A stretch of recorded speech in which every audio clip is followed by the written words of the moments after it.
们上半场的最后一首歌叫《点点》。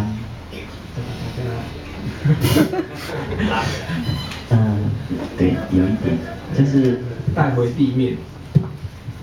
其实这个整张专辑的概念就是讲田，讲女人，讲牛，讲一个迷人的、美好的年代的一些相关田里的事情。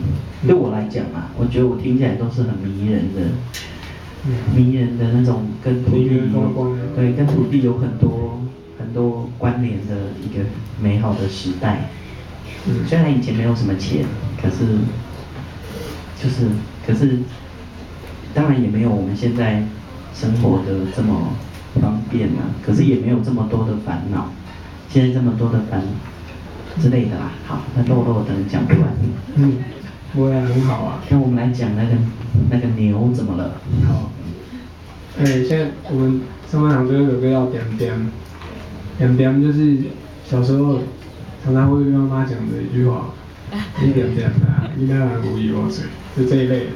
点点在台语就是嘘，不能说话，就是让你安静就对了。那点点这个是在讲什么嘞？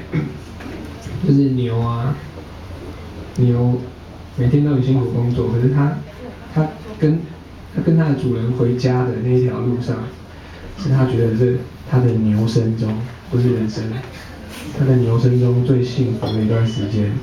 那因为牛它不会说话，所以它都一直点点的在享受这段回家的路，就是他工作完之后那条路上那样蜿蜒的小路，听到他的伴侣。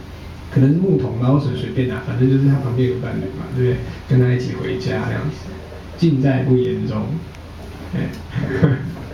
所以这首歌啊，几乎没有什么歌词，音乐很长，歌词很少，因为牛不会说话啊。哦，对啦，然后那个最后不是有一个hình后，幸福的黄昏，它只有最后有一句这个，就是幸福的黄昏。那句其实就是牛在叫了。那牛怎么叫？你叫一下。哦，我的哥哥，哦。可是如果牧童是女生怎么办？那牛就男生啊。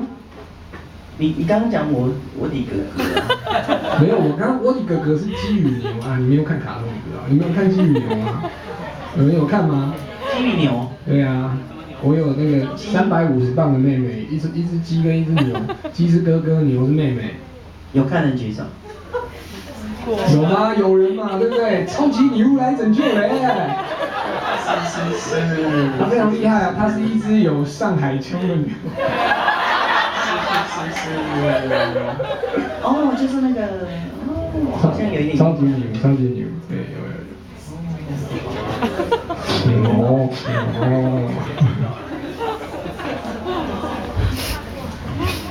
那我们就开始，好。